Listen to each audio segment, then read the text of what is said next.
Hari ini saya akan menceritakan nenek bangkit dari kubur setelah 5 tahun. Apa yang terjadi selanjutnya? Namun sebelumnya saya sarankan untuk menuliskan sholawat Nabi Muhammad agar kelak sholawat ini menjadi saksi untuk mendapat syafaat di akhirat. Like dan subscribe ke channel ini sangat membantu menyebarkan dakwah Islam dan menjadi amal jariah. Desa Ngampel, Jawa Timur, selalu tenang di malam hari. Angin malam membawa suara jangkrik dan sesekali lolongan anjing dari kejauhan. Namun, malam itu suasana berbeda. Langit tampak kelabu, dan udara terasa lebih dingin dari biasanya. Warga desa yang tinggal di sekitar area makam tua merasa ada sesuatu yang tidak biasa, meski mereka belum tahu apa itu. Pak Sulam, seorang petani parubaya, baru saja selesai menata hasil panen jagungnya. Ia menunggu waktu subuh untuk membawa hasil panennya ke pasar. Karena tak ingin terlambat, ia memutuskan berangkat lebih awal, melewati jalan kecil yang gelap di dekat makam. Jalan itu adalah rute tercepat menuju pasar, meski terkenal angker. Langkah Pak Sulam terdengar jelas di antara keheningan malam. Sepasang sandalnya menginjak kerikil, dan obor kecil di tangannya memberi cahaya temaram yang hanya cukup untuk menerangi beberapa langkah di depannya. Tiba-tiba, di tengah kesunyian, ia mendengar suara langkah lain. Suara itu terdengar seperti seseorang berjalan perlahan di belakangnya. Pak Sulam berhenti, menoleh ke belakang, tetapi tak ada siapapun di sana. Ia mencoba menenangkan diri, berpikir bahwa mungkin itu hanya suara ranting yang patah tertiup angin. Namun, suara itu kembali terdengar, kali ini lebih dekat. Ia menoleh lagi, tetapi yang ia lihat hanya bayangan pepohonan yang bergoyang diterpa angin. "Siapa di sana?" teriaknya, mencoba terdengar berani meski jantungnya berdegup kencang. Tak ada jawaban. Ia mempercepat langkahnya, berharap segera keluar dari jalan gelap itu. Namun, langkah itu semakin jelas. Tidak hanya di belakang, tetapi juga terdengar dari sisi makam tua yang berada di sebelah jalan. Dari sudut matanya, Pak Sulam melihat sesuatu yang membuatnya hampir menjatuhkan obor di tangannya. Sosok perempuan tua dengan kain jarik lusuh berdiri di samping makam. Wajahnya pucat, rambutnya terurai berantakan, dan matanya memandang lurus ke depan. Pak Sulam mengenali wajah itu. "Nek Syamsiah?" bisiknya, nyaris tak percaya dengan apa yang dilihatnya. Ia tahu benar bahwa perempuan tua itu telah meninggal 5 tahun lalu. Ia bahkan hadir di pemakamannya. Tapi bagaimana mungkin ia berdiri di sana? Nek Syamsiah tidak menjawab. Sosok itu perlahan melangkah ke arah jalan. Tubuhnya terlihat kaku seperti tidak terbiasa berjalan. Pak Sulam terpaku di tempatnya, tak mampu bergerak meski rasa takut sudah menguasai seluruh tubuhnya. Ketika sosok itu mendekat, angin dingin berhembus kencang, hampir memadamkan obor di tangan Pak Sulam. Tubuhnya bergetar hebat saat sosok Nek Syamsiah melewatinya, hanya berjarak beberapa langkah. Ia bisa mencium bau tanah basah yang menyengat, seperti berasal dari tubuh perempuan itu. Tanpa menoleh, Nek Syamsiah berjalan perlahan menjauhi makam, menuju arah desa. Pak Sulam tidak berani mengikuti atau memanggilnya lagi. Begitu sosok itu hilang di tikungan jalan, ia berlari sekuat tenaga menuju rumah Pak Lurah. "Pak Lurah, buka pintunya!" teriak Pak Sulam, mengetuk pintu keras-keras. Pak Lurah, yang sedang tertidur lelap, terbangun dengan wajah kesal. Ia membuka pintu dan melihat Pak Sulam berdiri dengan napas tersengal-sengal dan wajah pucat. "Ada apa, Sulam? Kau terlihat seperti habis dikejar setan," ujar Pak Lurah, mencoba bercanda untuk meredakan ketegangan. "Pak, Nek Syamsiah. Dia kembali," ujar Pak Sulam terbata-bata. Pak Lurah mengernyitkan dahi. "Apa maksudmu? Nek Syamsiah sudah meninggal bertahun-tahun lalu." "Dia bangkit, Pak. Aku melihatnya dengan mata kepalaku sendiri. Dia berjalan di dekat makam, menuju desa." Pak Lurah terdiam, mencoba mencerna kata-kata itu. Ia tahu Pak Sulam bukan tipe orang yang mudah berhalusinasi atau bercanda tentang hal-hal seperti ini. Tak lama kemudian, beberapa warga yang mendengar keributan di rumah Pak Lurah mulai berdatangan. Mereka penasaran dengan apa yang sedang terjadi. Pak Sulam menceritakan pengalamannya dengan suara gemetar, dan cerita itu membuat bulu kuduk setiap orang yang mendengarnya berdiri. Namun, tidak semua orang percaya. Beberapa warga, terutama yang lebih muda, menganggap itu hanya cerita mengada-ada. Mungkin kau terlalu lelah, Sulam. Atau mungkin itu hanya orang tua yang tersesat, ujar salah seorang pemuda dengan nada skeptis. Tersesat bagaimana? Aku tahu betul wajahnya. Itu Nek Syamsiah, balas Pak Sulam dengan nada tegas. Di tengah keributan itu, tiba-tiba seorang anak kecil berlari menuju kerumunan. Ia adalah Siti, cucu dari keluarga yang tinggal tak jauh dari makam. Wajahnya ketakutan, dan ia menangis terseduh-seduh. Ada apa, Siti? Tanya Pak Lurah, mencoba menenangkan anak itu. Nenek Syamsiah, dia mengetuk pintu rumah kami, ujar Siti dengan suara terisak. Kerumunan langsung hening. Semua mata tertuju pada anak kecil itu. Siti melanjutkan ceritanya, ibu bilang jangan buka pintu, tapi aku melihatnya dari celah jendela. Dia berdiri di depan pintu, membawa sesuatu di tangannya. Pak Lurah segera mengambil keputusan. Kita harus ke rumah Siti sekarang juga. Kalau benar itu Nek Syamsiah, kita harus tahu apa yang sebenarnya terjadi. Warga yang tadinya skeptis pun mulai merasa cemas. Mereka mengambil obor dan berjalan bersama menuju rumah Siti. Malam itu, suasana desa menjadi tegang. Tidak ada yang berbicara, hanya suara langkah kaki dan desiran angin yang menemani perjalanan mereka.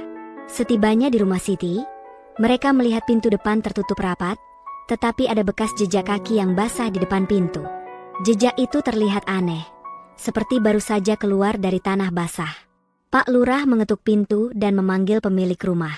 Ibu Siti membuka pintu dengan wajah pucat, matanya terlihat bengkak seperti habis menangis.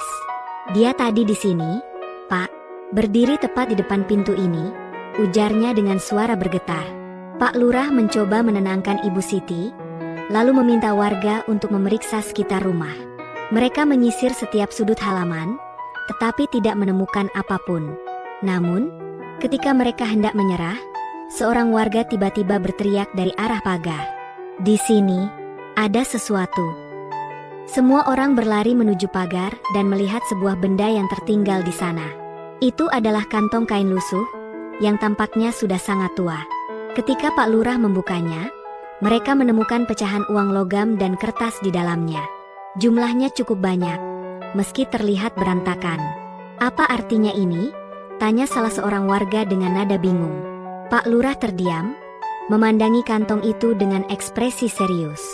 Ia merasa ada sesuatu yang lebih besar sedang terjadi, sesuatu yang belum mereka pahami sepenuhnya. Sementara itu, angin malam kembali bertiup kencang, membawa suara lirih yang terdengar seperti seseorang memanggil nama dari kejauhan. Semua orang merasa merinding, tetapi tak ada yang berani mengucapkan sepatah kata pun. Pagi mulai menjelang, tetapi tidak ada satupun warga desa Ngampel yang merasa lega. Kejadian malam itu terus menghantui pikiran mereka, terutama Pak Lurah yang kini memegang kantong kain lusuh peninggalan sosok yang diduga sebagai Nek Syamsiah. Di dalam kantong itu terdapat pecahan uang logam dan lembaran kertas yang sebagian besar sudah robek dan kotor, seperti baru saja digali dari tanah. Pak Lurah membawa kantong itu ke balai desa, tempat warga berkumpul untuk membahas apa yang telah mereka alami. Wajah-wajah yang biasanya ceria kini dipenuhi rasa takut dan penasaran. Di antara mereka, ada yang mulai menghubungkan kejadian ini dengan legenda-legenda lama tentang arwah yang kembali untuk menyelesaikan urusan dunia.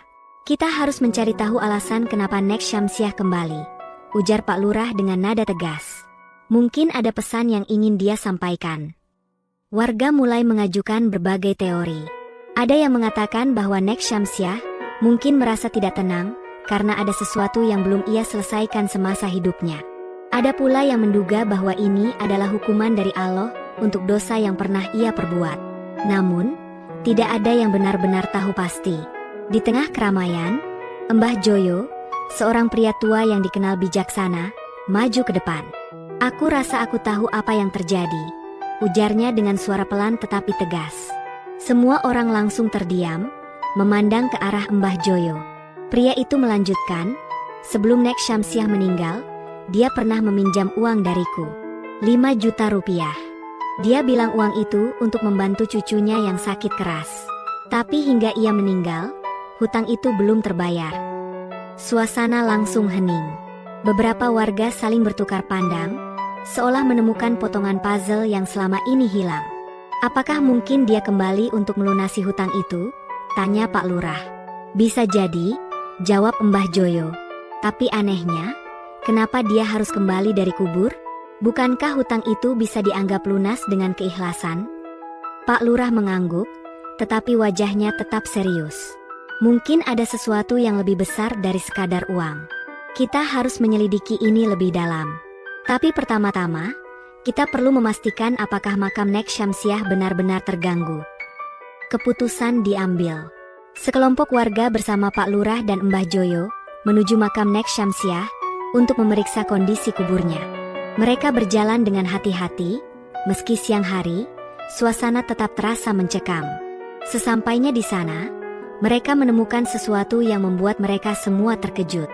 Tanah di atas makam Nek Syamsiah terlihat seperti baru saja digali. Tidak terlalu dalam, tetapi cukup untuk menimbulkan kecurigaan. Nisan yang biasanya berdiri tegak kini miring, seolah-olah ada yang memindahkannya. Ini bukan pekerjaan manusia, bisik salah seorang warga. Pak Lurah berjongkok, memperhatikan bekas tanah yang tergali itu. Tidak mungkin hewan, karena terlalu rapi. Tapi kalau benar ini ulah Nek Syamsiah, ia menghentikan ucapannya, tidak sanggup menyelesaikan kalimat itu.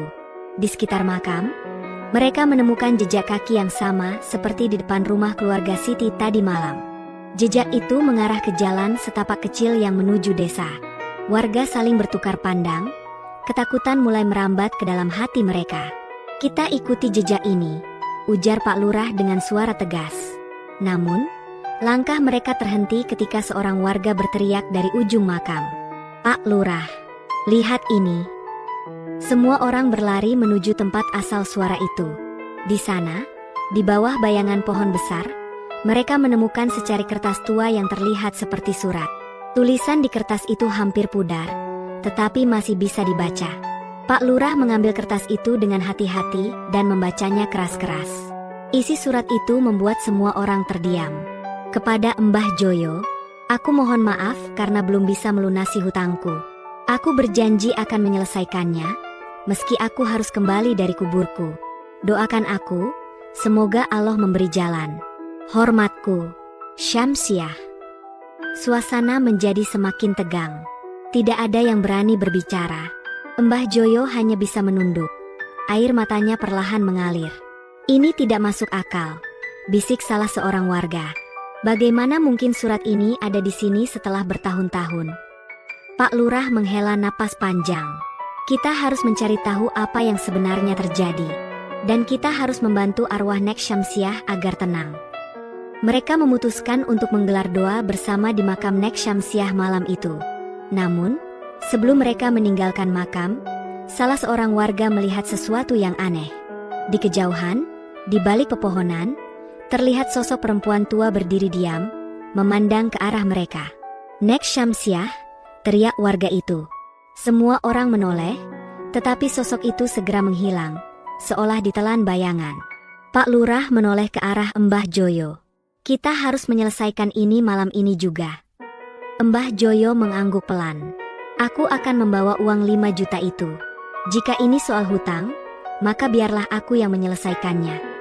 Malam itu, di bawah langit kelam yang dipenuhi bintang, warga desa Ngampel bersiap untuk menghadapi apapun yang akan terjadi.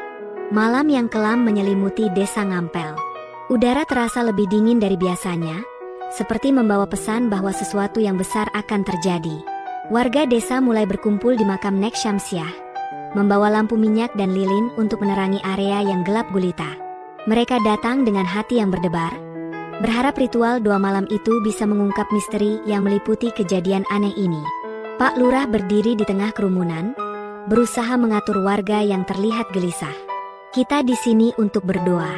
Apapun yang terjadi, tetaplah tenang. Jangan membuat kegaduhan, ujarnya dengan nada tegas. Mbah Joyo duduk bersila di dekat makam, membawa sebuah kotak kayu kecil yang berisi uang 5 juta rupiah. Wajahnya terlihat tenang, tetapi matanya tidak bisa menyembunyikan rasa berat yang ia rasakan.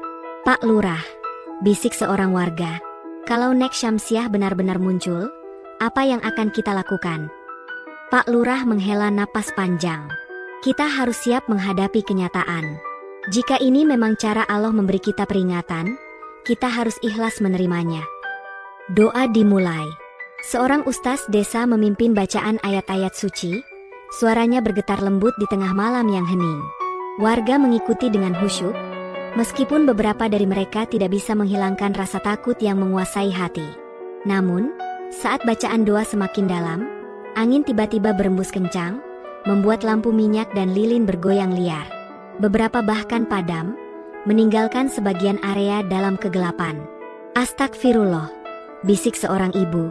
Pak Lurah memberi isyarat agar doa tetap dilanjutkan, meskipun suasana semakin mencekam.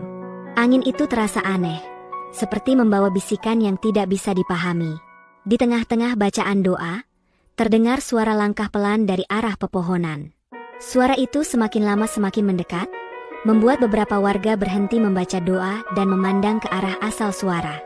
Nenek itu, dia datang lagi, bisik salah seorang warga dengan suara bergetar. Semua orang memandang ke arah yang sama. Di sana, di bawah bayangan pohon besar, terlihat sosok perempuan tua yang tidak asing. Wajahnya pucat, rambutnya terurai, dan kain panjang yang ia kenakan terlihat seperti telah lusuh terkena tanah. Itu adalah Nek Syamsiah. Nek Syamsiah, teriak seorang anak muda, tetapi Pak Lurah segera menyuruhnya diam. Nek Syamsiah berjalan pelan ke arah makamnya sendiri. Tidak ada suara selain langkahnya yang menyeret daun-daun kering di tanah. Semua orang terpaku, tidak ada yang berani bergerak. Sesampainya di depan makam, ia berhenti dan memandang Mbah Joyo. Matanya yang dalam seolah berbicara tanpa kata-kata. Mbah Joyo gemetar, tetapi ia memberanikan diri untuk mendekat. Nek Syamsiah, apakah kamu datang untuk hutangmu? Tanyanya dengan suara bergetar. Nek Syamsiah mengangguk pelan, lalu mengangkat tangannya yang keriput. Ia menunjuk ke arah kotak kayu kecil yang berada di depan Mbah Joyo. Dengan tangan gemetar, Mbah Joyo membuka kotak itu dan memperlihatkan uang 5 juta rupiah yang ada di dalamnya. Aku sudah mengikhlaskan hutang ini, Nek, kamu tidak perlu kembali. Namun, sebelum Mbah Joyo selesai berbicara, angin kencang kembali berembus, membuat kotak kayu itu terlempar dari tangannya. Uang di dalamnya berhamburan, tetapi anehnya, uang itu tidak terbang jauh. Semua lembaran uang justru mengarah ke makam Nek Syamsiah, seolah ditarik oleh kekuatan yang tidak terlihat. Nek Syamsiah, apa yang sebenarnya kau inginkan? Teriak Pak Lurah, mencoba mengendalikan situasi. Nek Syamsiah tidak menjawab. Ia hanya menunduk, lalu duduk bersila di depan makamnya sendiri. Suasana menjadi semakin mencekam. Tiba-tiba, suara lembut tetapi jelas terdengar dari arah Nek Syamsiah. Aku harus menepati janjiku, aku tidak ingin membawa dosa ini ke alam kubur. Semua orang tertegun. Itu adalah suara Nek Syamsiah, tetapi lebih lembut dan penuh penyesalan. Mbah Joyo kembali berlutut. Aku sudah ikhlas. Nek, kamu tidak perlu kembali untuk melunasi hutangmu. Aku tidak pernah merasa dirugikan. Nek Syamsiah menggeleng pelan. Bukan soal uang, Joyo, ini soal janjiku kepada Allah, aku tidak bisa meninggalkan dunia tanpa menunaikannya. Mbah Joyo hanya bisa menangis, sementara warga lainnya mulai terisak. Suasana menjadi haru, meskipun ketegangan masih terasa. Pak Lurah, yang selama ini berusaha kuat, akhirnya bertanya, apa yang bisa kami lakukan untuk membantumu, Nek Syamsiah? Nek Syamsiah mengangkat wajahnya, matanya menatap tajam ke arah Pak Lurah. Doakan aku, dan gunakan uang itu untuk kebaikan. Bangun masjid atau berikan kepada yang membutuhkan. Itu cara agar aku bisa tenang. Sebelum ada yang sempat menjawab, angin kencang kembali berembus, lebih kuat dari sebelumnya. Lampu-lampu minyak padam seluruhnya, meninggalkan mereka dalam kegelapan. Ketika angin berhenti, sosok Nek Syamsiah sudah tidak ada. Yang tersisa hanyalah aroma melati yang samar-samar tercium di udara. Warga terdiam, mencoba mencerna apa yang baru saja terjadi. Pak Lurah mengambil kotak kayu itu, yang kini berisi semua uang yang tadi berhamburan. Tidak ada satupun lembaran yang hilang atau rusak. Mbah Joyo mengusap air matanya. Kita harus melakukan apa yang ia minta. Gunakan uang ini untuk kebaikan. Itu satu-satunya cara agar arwahnya bisa tenang. Malam itu, di tengah rasa takut dan haru, warga desa Ngampel berjanji untuk memenuhi permintaan terakhir Nek Syamsiah. Pagi harinya, Desa Ngampel diguyur sinar matahari yang hangat, seolah memberikan harapan baru setelah malam yang penuh misteri. Meski begitu, suasana desa masih diliputi rasa cemas. Warga yang terlibat dalam ritual semalam berkumpul di balai desa untuk membahas langkah selanjutnya. Pak Lurah berdiri di tengah ruangan, memegang kotak kayu kecil berisi uang 5 juta rupiah. Kita sudah mendengar pesan dari Nek Syamsiah. Uang ini harus digunakan untuk kebaikan. Pertanyaannya adalah, bagaimana cara terbaik kita memenuhinya? Mbah Joyo, yang duduk di barisan depan, angkat bicara. Nek Syamsiah meminta kita menggunakan uang ini untuk membangun sesuatu yang bermanfaat, seperti masjid, atau membantu mereka yang membutuhkan. Aku setuju, uang ini harus menjadi berkah bagi semua. Warga mulai saling bertukar pendapat. Beberapa menyarankan agar uang itu digunakan untuk memperbaiki masjid desa yang sudah mulai rapuh, sementara yang lain ingin memberikannya kepada keluarga miskin di desa. Namun, di tengah diskusi, seorang pemuda bernama Dani tiba-tiba berdiri. "Pak Lurah, aku punya sesuatu untuk disampaikan," ujarnya dengan nada ragu. Semua mata tertuju pada Dani. Ia adalah cucu dari Nek Syamsiah, satu-satunya keluarga yang tersisa. Wajahnya terlihat pucat, seolah ia telah memikirkan sesuatu sepanjang malam. "Apa yang ingin kau sampaikan, Dani?" tanya Pak Lurah. Dani menghela napas panjang. "Aku menemukan sesuatu di rumah nenekku tadi malam. Ada surat lain yang sepertinya belum pernah dibaca siapapun. Isinya," ia berhenti sejenak, menelan ludah. "Isinya mungkin akan mengubah keputusan kita." Pak Lurah memberi isyarat agar Dani maju ke depan. Dengan tangan gemetar, Dani mengeluarkan secari kertas tua dari sakunya. Pak Lurah mengambil kertas itu dan membacanya keras-keras di depan semua orang. "Kepada cucuku Dani, jika kau membaca surat ini, berarti aku telah tiada. Aku menulis ini sebagai permintaan terakhirku. Jika suatu saat hutangku kepada Mbah Joyo dapat dilunasi, aku ingin uang itu digunakan untuk membantu orang-orang yang menderita seperti kita dulu. Bantu anak-anak yang tidak bisa sekolah, beri mereka harapan untuk masa depan. Itu adalah impianku yang belum sempat terwujud." Semua orang terdiam. Isi surat itu menambah lapisan baru pada keinginan terakhir Nek Syamsiah. Pak Lurah menurunkan kertas itu, menatap warga dengan mata yang penuh emosi. Ternyata, keinginan Nek Syamsiah lebih besar dari yang kita kira. Ini bukan hanya soal masjid atau keluarga miskin. Ini tentang memberikan masa depan bagi mereka yang membutuhkan. Mbah Joyo mengangguk perlahan. Dia selalu berbicara tentang pentingnya pendidikan. Bahkan saat meminjam uang dariku, dia bercerita bahwa sebagian uang itu untuk cucunya yang butuh biaya sekolah. Aku rasa, kita harus menghormati keinginan ini. Keputusan pun diambil. Uang 5 juta rupiah itu akan digunakan untuk mendirikan sebuah yayasan kecil di desa, yang fokus pada pendidikan anak-anak dari keluarga tidak mampu. Pak Lurah langsung memimpin rencana tersebut, mulai dari penggalangan dana tambahan hingga pembentukan tim sukarelawan. Namun, keputusan itu membawa tantangan baru. Beberapa warga mulai merasa tidak nyaman dengan perhatian yang berlebihan terhadap hal ini. Ada yang mengatakan bahwa kejadian ini bisa menarik perhatian orang luar dan membawa dampak buruk bagi desa. "Bagaimana jika ini justru menjadi beban bagi kita semua?" tanya seorang pria parubaya. Pak Lurah menenangkannya. "Kita melakukannya bukan untuk nama atau pujian. Kita melakukannya karena ini adalah amanah dari seseorang yang bahkan rela kembali dari kuburnya demi menepati janji." Kabar tentang kejadian di Desa Ngampel mulai menyebar ke desa-desa tetangga. Banyak yang tidak percaya, tetapi ada juga yang merasa terinspirasi oleh kisah Nek Syamsiah. Beberapa dermawan dari luar desa mulai berdatangan, menawarkan bantuan untuk mewujudkan impian Nek Syamsiah. Dani, yang awalnya merasa terbebani oleh warisan neneknya, mulai mengambil peran aktif dalam proyek tersebut. Ia mendampingi Pak Lurah dan Mbah Joyo dalam setiap keputusan, memastikan bahwa setiap langkah sesuai dengan pesan terakhir neneknya. Namun, di balik semua itu, bayang-bayang Nek Syamsiah masih terasa. Beberapa warga mengaku melihat sosoknya di malam hari, berdiri di dekat pohon besar di pemakaman. Mereka percaya bahwa arwahnya masih mengawasi, memastikan bahwa pesan terakhirnya benar-benar terpenuhi. Pak Lurah memutuskan untuk mengadakan acara besar di desa sebagai penanda dimulainya yayasan tersebut. Acara itu akan diadakan di pemakaman Nek Syamsiah sebagai bentuk penghormatan terakhir bagi sosok yang telah menginspirasi perubahan besar di desa Ngampel. Malam acara tiba.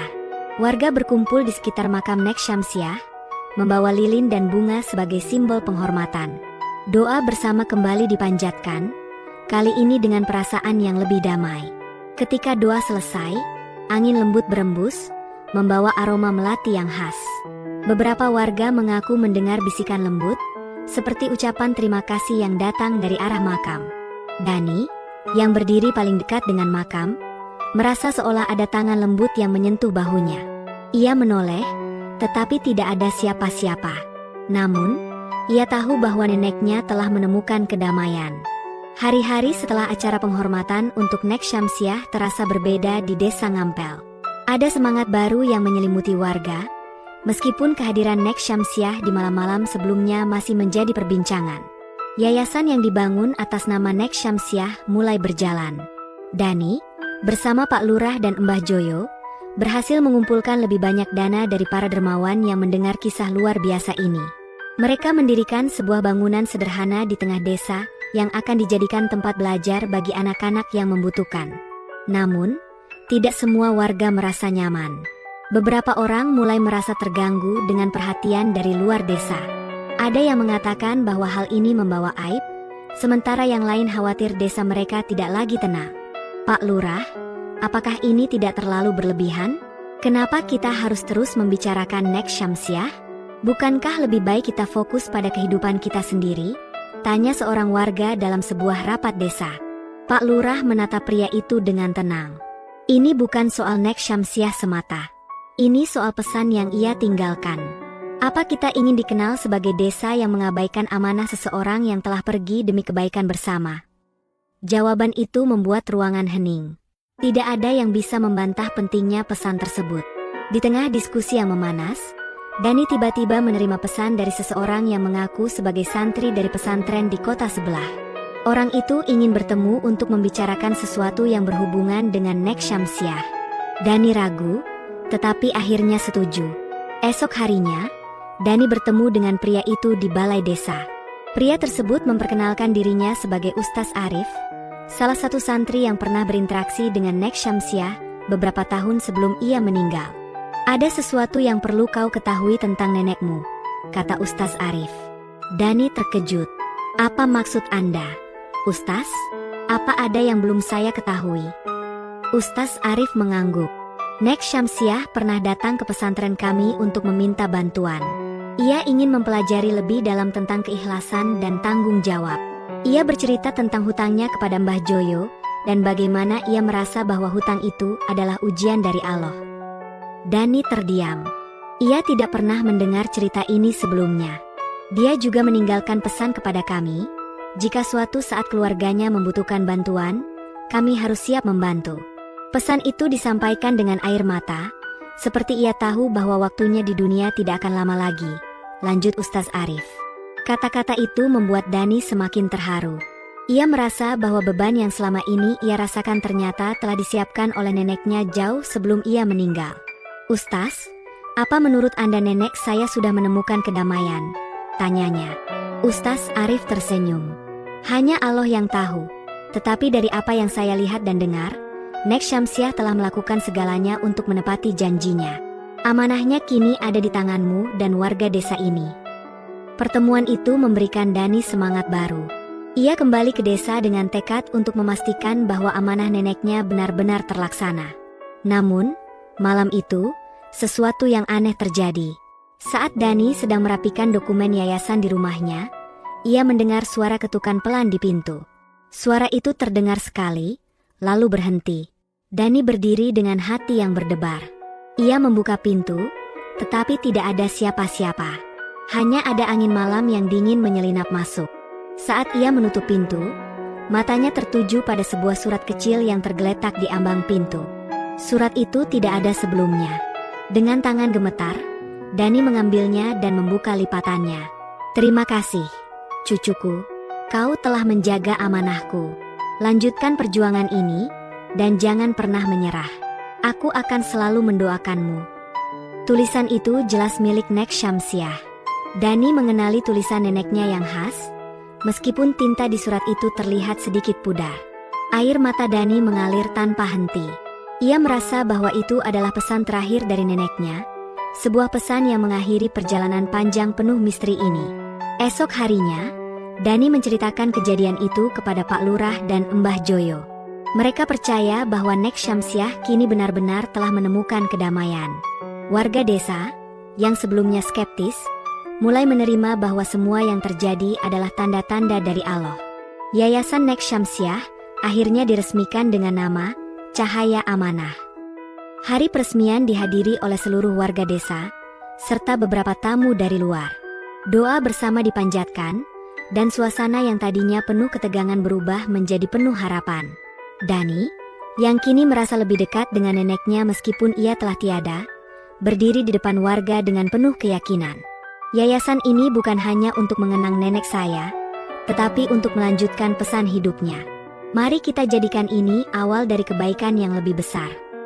Dan dengan itu, Desa Ngampel tidak lagi dikenal sebagai desa yang penuh misteri, tetapi sebagai desa yang membawa cahaya bagi banyak orang.